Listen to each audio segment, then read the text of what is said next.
raadiyoonii Dirree Shaggar. raadiyoonii Dirree Shaggar. raadiyoonii Dirree Shaggar.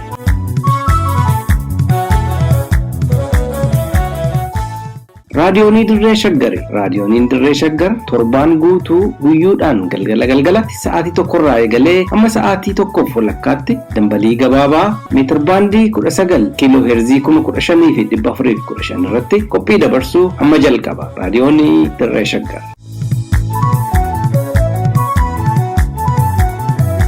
Ashamaa harka fuunni akkam jirtu dhaggeeffattoota raadiyoonii Dirree Shaggar. Oduu har'aa qabannee isinii dhiyaanneerra oduu kan isin biraan gahu an Iftuu Galataati. Uummanni Oromoo yeroo kamuu caalaa dammaquu kan qabu amma ta'uun ibsame. Poolisoonni magaalaa Finfinnee sabaan Oromoo ta'an shaneedhaan shakkamanii hidhamaa fi hojiirraa ugguramaa jiraachuun dhaga'ame. Kaayyoon guddaan Abiy Ahmed Eertiraa waliin araara buuseef mormitoota isaa dhabamsiisuu fi jedhame. Kunneen oduuwwan ijoo har'aati amma tokko tokkoon.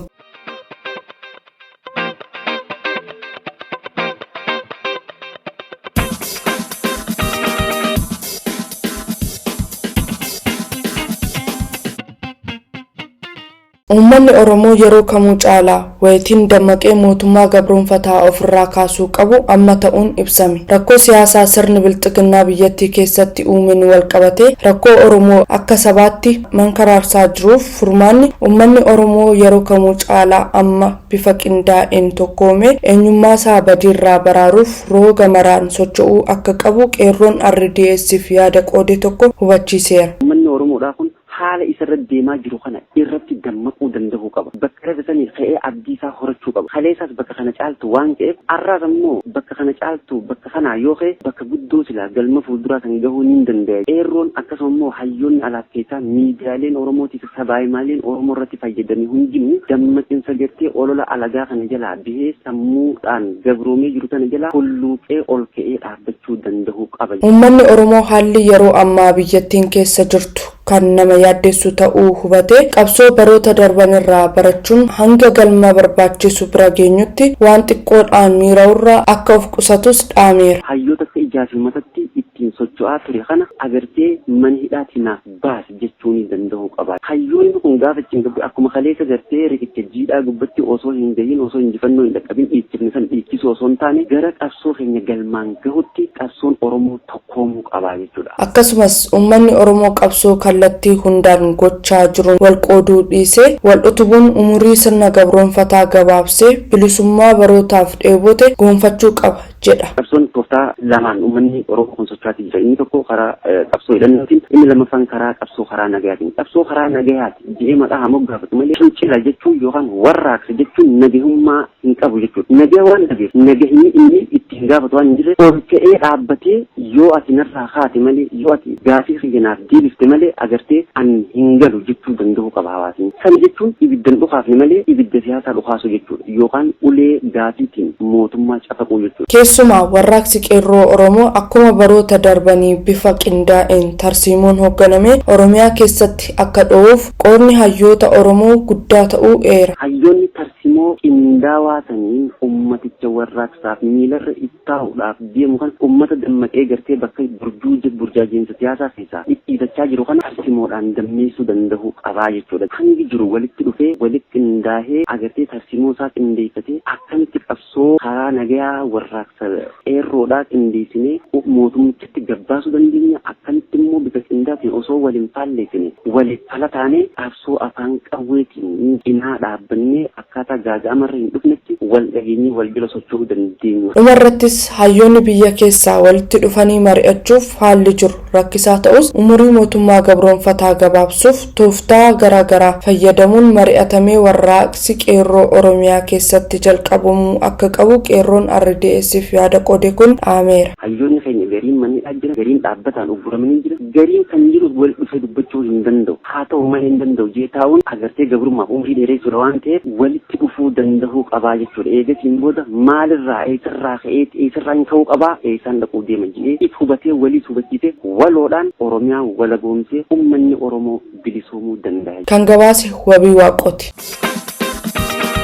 waraana hidhattoonni bilxiginnaa uummata Oromoo fi Tigraay waliin gaggeessaa jiraniin walqabate waraanni bilisummaa Oromoo yeroo adda addaatti imala gara Finfinneetti taasisaa jiruun loltoonni waraanichaa Finfinneetti marsanii jiraachuu beeksisuu hordofee mootummaan bilxiginnaa poolisoota magaalaa Finfinnee sabaan Oromoo ta'an sochii loltoota waboo naannoo Finfinneetti taasisaa jiran waliin hidhata akka qabanii fi akka deeggaran shakkuun mana hidhaatti guuraa akkasumas hojiirraa ugguramaa jiraachuu miseensi poolisii magaalaa Finfinnee tokko RDS'if himee jira. Miseensi poolisii magaalaa Finfinnee maqaan isaa akka hin dhaamne barbaadu kun akka jedhutti magaalaa Finfinnee kutaa bulchiinsa magaalota hunda keessatti poolisoonni Oromoo waraana bilisummaa Oromoo waliin hidhata qabu shakkii jedhuun akkasumas hidhamtoota Oromoo mana hidhaatti darbatamanirraa maallaqa fudhachuun mana hidhaarraa gadhiifamtaniitu jechuun kanneen dhibbaan lakkaa'aman dhoksaan hiikamanii akka jiran dubbateera. Nutis boru badii tokko malee shaneedhaan shakkamne hidhamuun keenya waan hafu miti kan jedhu miseensi poolisii kun Oromummaa keenyaaf mootummaa bilxiginnaa biratti shaneedhaan shakkamne kallattii adda addaatiin miidhaan nurra gahaa jira eega jedhee booda isa dabalatee miseensonni poolisii magaalaa Finfinnee fi Oromiyaa yoo danda'ame wabootti makamuu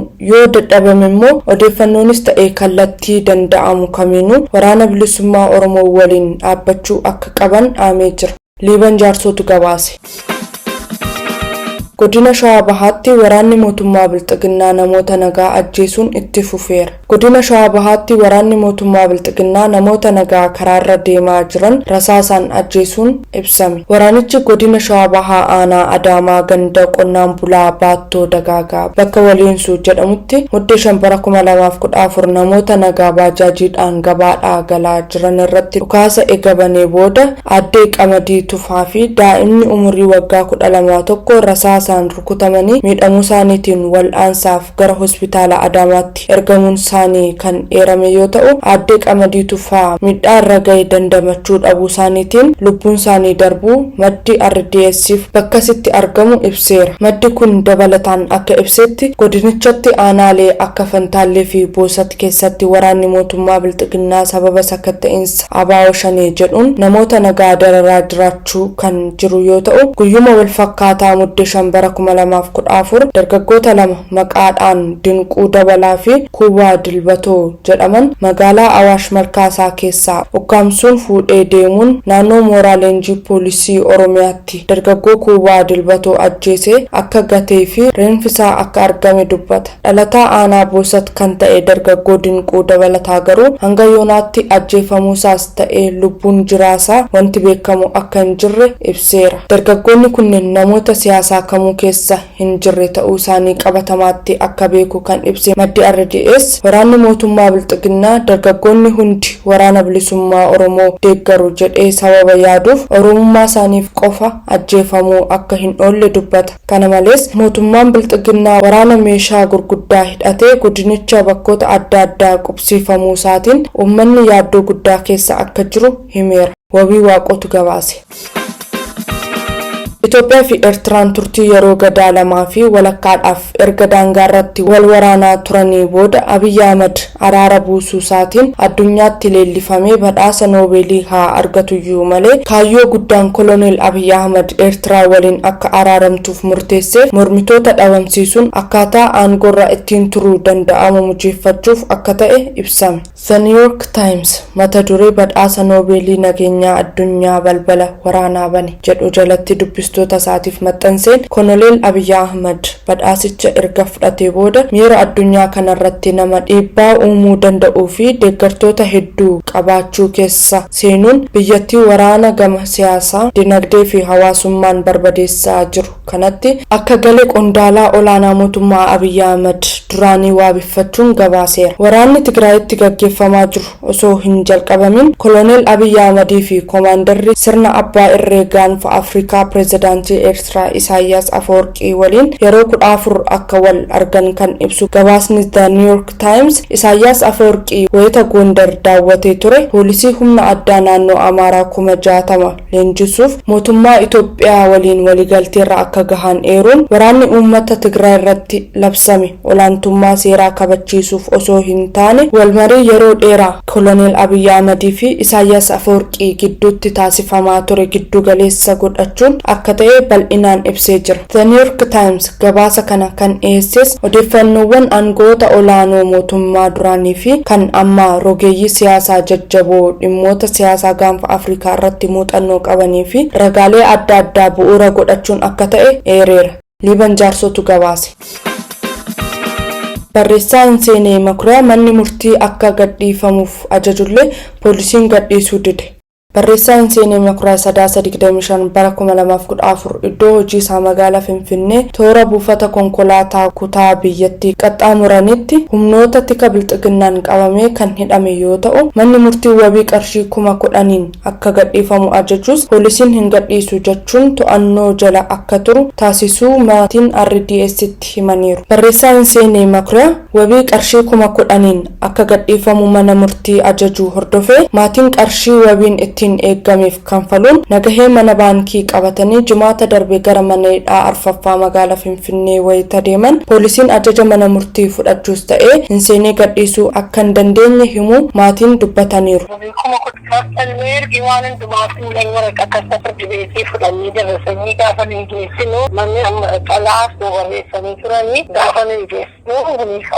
Hin seeneen to'annoo jalaa akka gadi lakkifamuuf ajajni mana murtiirraa kenname Sadaasa 30 bara 2014 ta'uu kan eeramaatiin ajaja mana murtii fi nagahee qarshiin wabii ittiin kaffalame qabachuun irra deebiin gaafannollee poolisiin sababa hin beekamneen murtii dabsee hin seenee mana hidhaa tursiisuun seera eegsisuu otoo hin ta'in seera cabsuu akka ta'e eeruudhaan komii qaban himaniiru. Nani nama gaafachuu dandeenyu inni gaafanna. Namni murtii geggeessee raajaa.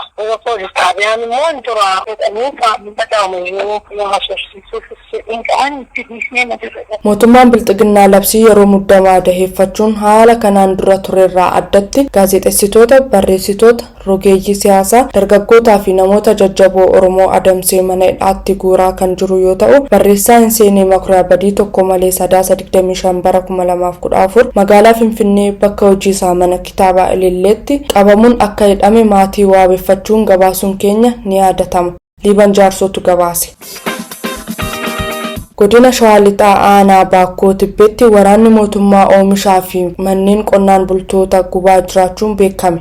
Godina Shawaa Lixaa Aanaa Baakkoo Tibbeetti waraanni mootummaa Bilxiginnaa oomishaa fi manneen qonnaan bultoota ibiddaan gubaa jiraachuun ibsameera. Maddi keenya aanichaa eenyummaa isaanii ibsurraa of qusatan tokko akka jedhanitti waraana bilisummaa Oromootiif da'oo taatanii nu rukuchaa jirtu jechuun waraanni mootummaa manneenii fi oomisha qonnaan bultoota bakka walitti qabamee jirutti ibiddaan gubee barbadeessuu dubbata. Magaalaa Baakkoo irraan kan hafe gandoonni baadiyyaa aanichaa guutummaatti to'annoo bilisummaa Oromoo jala jira. Maddi kun ibsanii gandoota baadiyyaa magaalarraa fageenya murtaa irratti argaman keessatti waraana bilisummaa Oromoof odeeffannoo kennuun gargaarsa loojistikii adda addaa gochaafii jirtu jechuun waraanni mootummaa qonnaan bultoota jireenya dhuunfaa isaanii gaggeeffataa jiran dararaa jiraachuu beekameera. Namoota sabboonummaa qabanii fi ilaalcha sirna Bilxiginnaa morman irrattis dhiibbaa hamaa gochuun jireenya dhorkanii qe'ee isaanii gadhiisanii akka baqatan dirqisiisaa jiraachuu maddi RDS ifoomseera. Waraanni sirni abbaa irree Abiyyi Ahmediin durfamu iddoowwan hedduutti tarkaanfii waraanni bilisummaa Oromoo irratti fudhatuun mo'amee yoo of duuba deebi'utti haaloo ba'iinsaaf uummata nagaa ajjeesuu qabeenya isaanii saamuu fi barbadeessuu erga jalqabee bubbuluusaa miidiyaaleen gabaasaa kan turan yoo ta'u keessumaayyuu waggoota lamaan taran keessatti gocha sukkanneessaa dhala namaa miti bineensa irratti hin yaalamne uummata Oromoo irratti raawwachaa abaa'oo shaneetu godhe jechuun gochaa gara jabinaatiin lubbuuwwan qaqqaalii kumootaan lakkaa'aman galaafachuu maddiitti qabeenya uummataa sadarkaa tilmaamuun nama rakkisuun barbadeessaa turuu uummanni ragaa bahurratti argama. Wabii Waaqotu gabaase. Egaa dhaggeeffattoota keenya oduun har'aaf qabannee dhiyaanne kanumaan gammaati. Qophii hafee waliin turtii gaarii qabaadhaa.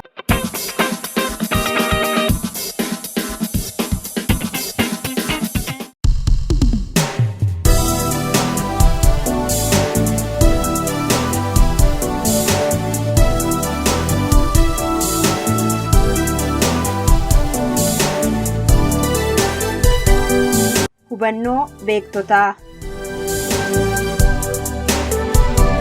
Sagantaa kanaan ilaalcha, taajabbii, qeeqa, hubannoo fi qorannoo hayyoonni haala dhimma biyya keenyaa irratti barreessan isiniif dhiyeessina. Hubannoo beektotaa.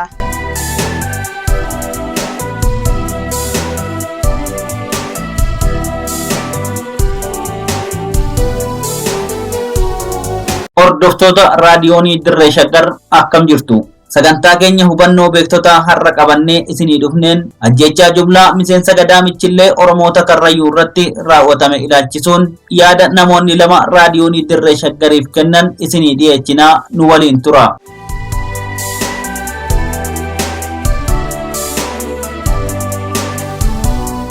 Bara kana guyyuma guyyaan waan ijaaf gurra ilmaan namaaf hin tolletu qe'ee Oromoo irratti raawwatamaa jira.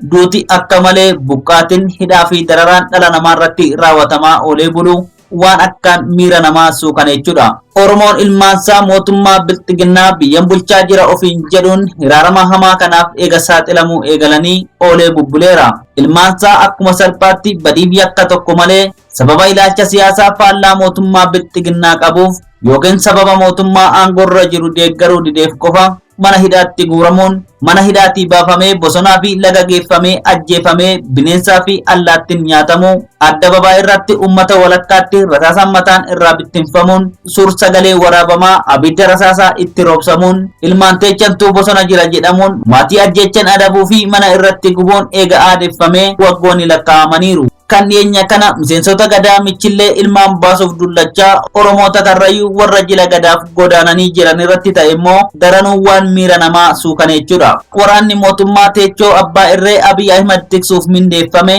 warra sirna ofii gaggeeffachaa jiru meeshaa waraanaa guutuu fe'atee akka waan diinatti duulutti itti bobba'ee abbaan gadaa fi abbaan bokkuu miseensa kanaa osoo nafin namoota 14 ajjeesuun namoota 25 ammoo achi buutee dhoowwe. Hin qaanofneen nama qaanechiti akkuma jedhamu warra sirnaa kana harka isaatiin fitee shaneetu ajjeese jechuun ija shaboon niqatee miidiyaa isaatti as ba'ee qaanii tokko malee ummata Oromoo sobuuf arraba qarachuutti ka'e. Egaa dhugaa kana isaan dhoksuuf yaalanis garuu dhugaan ummata Karrayyuu dhokattee hin dhokanne. Mee waan jiru obbolecha abbaa gadaa Kadir Hawaas kan ta'an obbo Gadaa Hawaasii fi obbo Roobaa Bulgaarraa walumaan haa dhageenyu.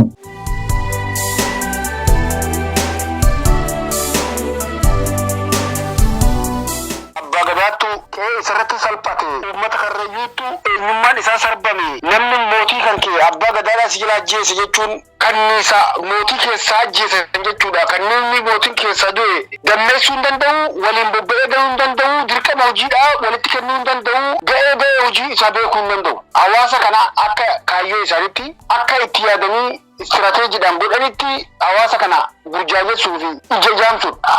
Garuu isaantu kana yaade malee rabbi isaa wajjin hin jiru. Namni waan fedhe boosi godhe si xiqqeessuu hin danda'u. Ka du'e awwaallachaa, ka jiru tokkummaadhaan dhaabbachaa, wajjin mirga keenya falmachaa fuula duratti deemuu danda'uu qabna. Bakka fedhettu qabsaa'onni kufaa qabsoon itti fufa. Yaa Oromoo, cabeensi Karrayyuudha cabeensa keeti. Cabeensi Wallaggaa cabeensa keeti. Cabeensi Gujiidha cabeensa keeti. Cabeensi Walloo cabeensa keeti. Cabeensi Walakkeessa Shaggar, Kiyaamni Shaggar, Kibbi Shaggar, Ii Shaggar, Wallagga, Jimmi, Booranni, Gujiin, Arsiin, Baale, kutaan 11 Oromiyaadha. Itti jiru hundi yoo nuti gammanne waliin gammanna, yoo nuti kufne waliin kufna, yoo nuti banne waliin banna waan taateef ka Karrayyuudha kanaan isiniif haa ga'u. Kun waan akka laafu salphatti laalutti qabnu miti. Abbootiin gadaadhaa kan kutaa adda addaa jirtan akkasuma immoo gumiin abbootii gadaadhaa jettanii ijaartanii jirtan waan kanarratti illee hin callisinaa. Isinis yoo dhuguma kaayyoon isin jaaramtaniif kaayyoo mootummaa aangorra jiruu fi mootummaa dhufaa dabraa marcuma jalatti qabuu fi isaan jalatti gartee harka dhoofnee buluu yoo hin ta'in yoo dhuguma kaayyoon nuti barbaadu gartee uummanni Oromoodhaa jabaatee sirna gadaatii fi duudhaa gadaatiin deebi'ee akka buluuf kan maqaan abbaa gadummaadhaa isin bira jiraatee uummanni bakka isin buufate taati. Isinis hin callisinaa sagalee olii ta'a. Maseenni hin dhalu ka du'e hin galu akkuma jaan. Ka du'e sun saameen duune, nama ajjeeseen duune, haqa namatti dabreen duune, eenyummaa isaatiif fi sabboonummaa isaatiif jecha akka horiitti walii yaasanii qalanii sun kun ka'umsa Karrayyuu tuqanii isaanirratti laallatanii tokkoon isinitti dhufuu deeman. Kun fakkeenya guddaa isin haa ta'u calliftanii ilaalina waltumsa sagalee tokko ta'a namni wal arrabsu bareeda ilkaan kaarruu waliin hin jiru jedhe. Hanga fedhe yoo qulqulluu taatellee namni maqaa hin qabne walirra kaayee wal arrabsa. Isaanis kaayyoo ittiin uummata kanaa fi gootummaa uummata kanaatti itti cabsanii fi ittiin gartee farrajan waan dhabaniif malee akkuma beekamu godinni Shaggar ba'aa aanan fantaalle qubsuunti Karrayyuudha lafa bosonaa miti lafaarra horii dheessifannuu qabnu. Abaa'uun shaneedhaa yoo ka isaan jedhan yookaan immoo addi bilisummaa Oromoodhaa qaama Oromiyaa keessa soso'aa jiru bosona dawoo godhatee laga harka bishaan irraa dhugee survive godhachi keessa jiraatu hin qabu. Gammojummaan babal'atee desertification babal'atee bonaafu uummanni horiidha lafa dheessifatu dhabee dachii irratti rakkataa jiru keessatti waraanatu jiraan kun kijiba rabbiin jibbee waan tasa hin yaadamne illeedha. haa ta'u garuu guyyaa orraa manaa dhufanii abbootii gadaa fuudhanii baanii maqaadhaan liistii qabatanii yaamanii waraanni isaanii kaseeran yuunifoormii uffate. Hoogganoonni bulchiinsa godinaatii fi ka'aanallee ka keessatti hammataman qaaman uummatatti dhufanii uleedhaan uummata goolanii makiinatti guuranii deemanii maqaa liistii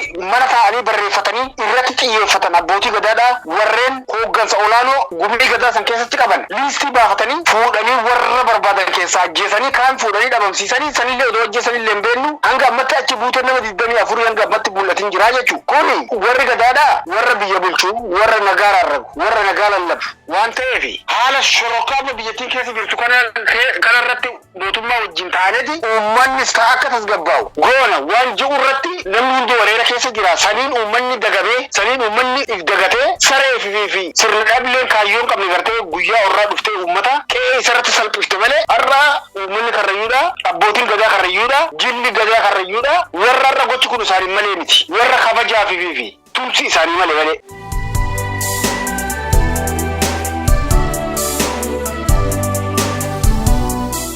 ajjeese kana ka godhee qaamuma mootummaatii qaamuma hidhatee dhufee qaama seeraatii jedhanii sababiin isaa immoo isin shanee deeggartuu isin qaama shaneetii shanee soortu waan jedhamuun waan shanee jaan kanallee faashinii ta'ee jira. Amma ati hoona jibbite barbaannaan ati shanaan jechuu dandeessa. Ansi jibbeennaan ati shanee jechuu nan danda'a waan akkasii fakkaata. Lafti kan irra jiraattu aanaa mantaallesan aanaa sana keessa bosonni jiraatee bosonatti hin baqattu. Lafti jiraatee lafti namni itti daangeffatee namni dahatee namni lolu waan jiru natti fakkaatu. Waan jiru sitti mabeek dhugaa lafa jirutu sitti mabeek. Badaan immoo dhabama jechuu hin dandeessu. Bad apples are everywhere jetti faranjiin. Sun jiraachuu danda'a.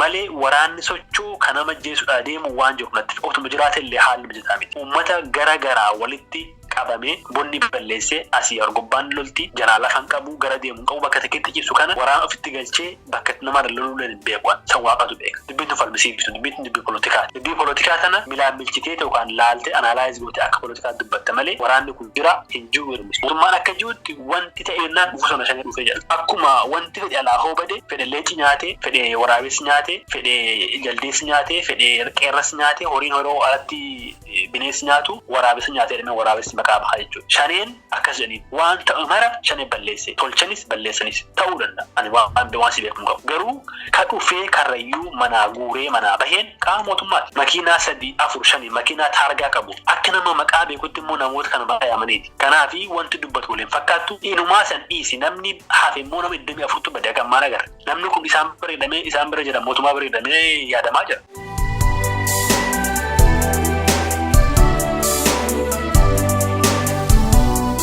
Sareen ergaramuu malee takkaadha gartee ergarama namarraa baaftee hin beekne yeroo fi qilleensa xiqqaa argattetti fayyadamtee uummata kana ifii ajjeeftee ifuma miidiyaa isiitiin gadi baatee hoggaa afaan bantu kuni alatu si ajjeese maal fidda jedhee nama guchii dhaabbatee sirarra ga'e jechuudha. Nurarragaa jira mootummaan bilchiginaa yookaan oppiidiyoon nurarragaa jirti. Akka oromottis akka karrayyuttis afaan guutatan ja'a isin ajjeenne homaan fiddan jedhanii nutti dhaaddachuu fi nurarraguudha kun. Kanaaf miidiyaan isaanii sila guyyaa tokko waan haqaatii fi waan dhugaa dabarseen beeku ni beekna san namni isaanii fi sheexanarraa haqa barbaade innuu nama namummaan qabne namni miidiyaa isaaniirraa isa haqa eege suni nama dhuguma haqarraa rabbiin dudda galchee kanaaf isaan takkaadha waan jedhan hin dhabne ajjechaa fi raawwatan hunda uumatti hirkisan isaan hin bulchinii shanee waan dhiiga qulqulloota kana booda isaan hin jiraachisu uummanni oromootis hanga danda'u waltumsee wal bira dhaabbatee ifirraa qolachuu qaban ja'a nutu qeessuu fi nutu uffachuu si ajjeessanii hoggaaratan miidiyaa isaaniitiin sitti geeraruudhan ja'an kana kaayyoon ajjechaa kana uummata oromoodhaa akka tuffatanii fi tuqanii nama laalu. Lammaffaa akkuma sirna gita bittaa alagaadhaa namni raawwate sanatti raawwatanii sirna gadaa kana dhabamsiisuudha. Homaan fidanii nuti akka fedhe isaan godhaa uummata kana boqoquu qabsinaadha. Kun tarsiimoo diinummaadha. Hidhatanii kanii waan taateef kun beekta irra deeman hedduu durisi. Kanaafuu ilaa fi isinaaf nigaa kana booda ammata dhufaa fi dabra usnee boo'u kaduu awwaalannee gallee taa'u ilaa fi isinaaf nuu ga'uu qaba. Uummanni karrayyuudha amma ka barbaadu dirmannaa uummata Oromoo barbaadu. barbaada. Maaliif jennaan uummanni kun uummata horsiifatee buluudha. Deezertifikashinii itti babal'ate. Uummanni kun obboleeyyan lama ka obboleessi tokko ilma isaa wajjin du'e isaanii boolla tokkotti awwaalaman abbaa fi ilma maatii sadii keessa wajjin awwaalame jira. Maatii garaagaraa sadii keessa abbaaf ilma obboleeyyan lamaa fi ilma obboleessaa ta'anii kan bakka takkatti waliin awwaalame jira. Kunuunni maatii dhiisee du'e, ijoollee dhiisee du'e, dubartii dhiisee du'e, haadha warra dhiisee du'e, intala dhiisee du'e, ilma dhiisee du'e. Ijoolleen kunuunti abbaa malee hafan. Akkasuma warri kunuunti jireenya maatii facaasanii biraa fi biyyee ta'an deeggarsaa fi tumsi uummata Oromoodhaa hedduu barbaachisa yeroo kanatti. Walillee hambisuudhaaf, walillee jajjabeessuudhaaf rakkina nutti dhufe kanallee kan uummanni kun dandamatee dhaabbatuuf gorsaanis yaadanis deeggarsa qabeenyatiinis tumsa barbaachisu hundumaanuu sagalee walii ta'uu qaba. Bakka naannoo jedhamutti ajjeechaa jimlaa kan guyyatti kakarayyuudhaa kana dachaa afur dachaa shan ta'u qaama raawwataa jiru sanis Oromoo yaaddachuu qaba. Haala walloo keessatti uumamee uummata walloo kan uumuus Oromoo yaaddachuu qaba. Rakkoo Oromiyaa hunda keessa jirtu keessatti nuti waaqayyoo fi wal malee tumsa tokko illee qabna. Oromoon maaltu na galcheedhan wayyoo jenneetuma hidhii waliituutu qofatti hafuu hin qabnu. Ibiddanatti qabate na tumsitanii dhuftanii narraa dhaamsitanii ibiddasitti qabate wal tumsinee fiinnee sirraa dhaamsinee yoo akkasitti wal bira dhaabbanne rabbillee nu gargaara. Yoo atis ibidduma mana kan keessatti qabatu eeggachuudhaaf kateessu taate yoo nan atis ibiddumanatti qabate ofirraa dhaamsuudhaaf kanaan wixiraadhu taate eessayyuu kophaa dhidhiitannee lafa geessuu qabu.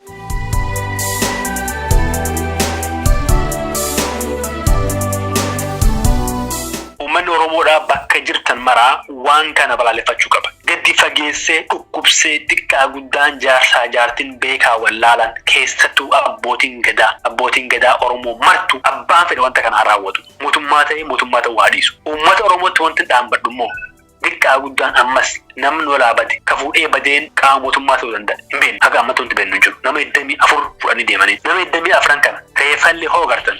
Iyyaa nuti gadda isaanillee taa'achuu danda'utti nu gargaaraa isin jennaa nu wajjin dhaabadhaa isin jennaa jajjabina keessa isin irraa eennaa.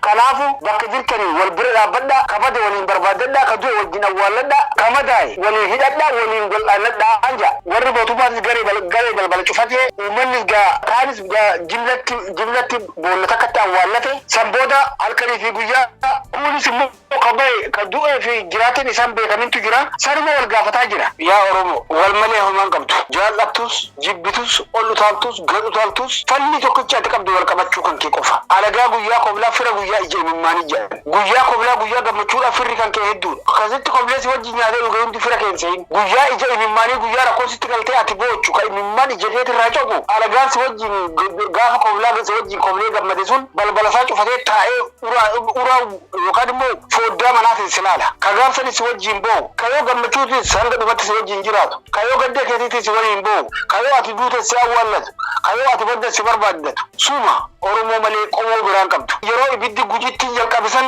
odoo caljechuu baanne yeroo ibiddi wallaggatti akkasitti roobaa ture kutaan Oromiyaadhaa kun nagaa ture sana otoo caljechuu baanne osoo ambaa babal'atee dhufee gaafa walloo ga'e caljechuu baanne walakkeessa shaggaritti gartee namni kawaritti bakka jittuu gatamee gartee waraabessi foon namaa nyaatee quufu kan caljechuu baanne har'a balaan turuun deemtee bakka hundan geessu bakka ciifuutti bara dhufaataa fi dabra gartee akka walitti qalamuun naanuu ga'u Oromoo rabbii jaatiitii walii dirmadha rabbii jaatii wal taati wajjin dhaabbadha. Rabbii gaditti wal malee homaan qabdu jecha kolonee gammachuu ayyaanaa irra deebi'ee jaa Oromoon Oromiyaa irratti jaalatamuu qaba kabajamuu qaba yoo dhibde sodaatamuu qaba inni jirusan yoo ati jabaatte osoo hin jaallatin jabina kan keessaniif namni si kabajee si sodaatee nagaa si kennee jiraata.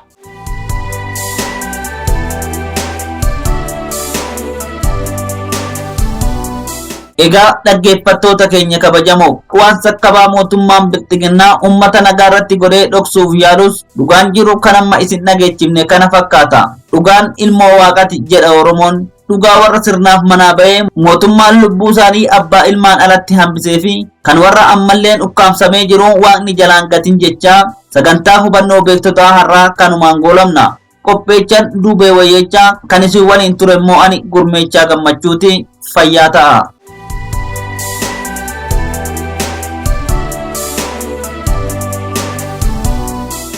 Egaa dhaggeeffattoota keenya oduu dabalatee sagantaa keenya har'aatiin akka bohaartanii fi hubannoo sakkarraa qooddattan ni abdanna.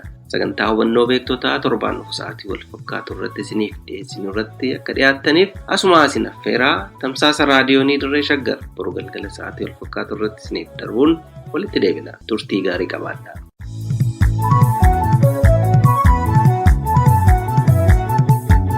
raadiyoonii dirree shaggar. raadiyoonii dirree shaggar. raadiyoonii dirree shaggar.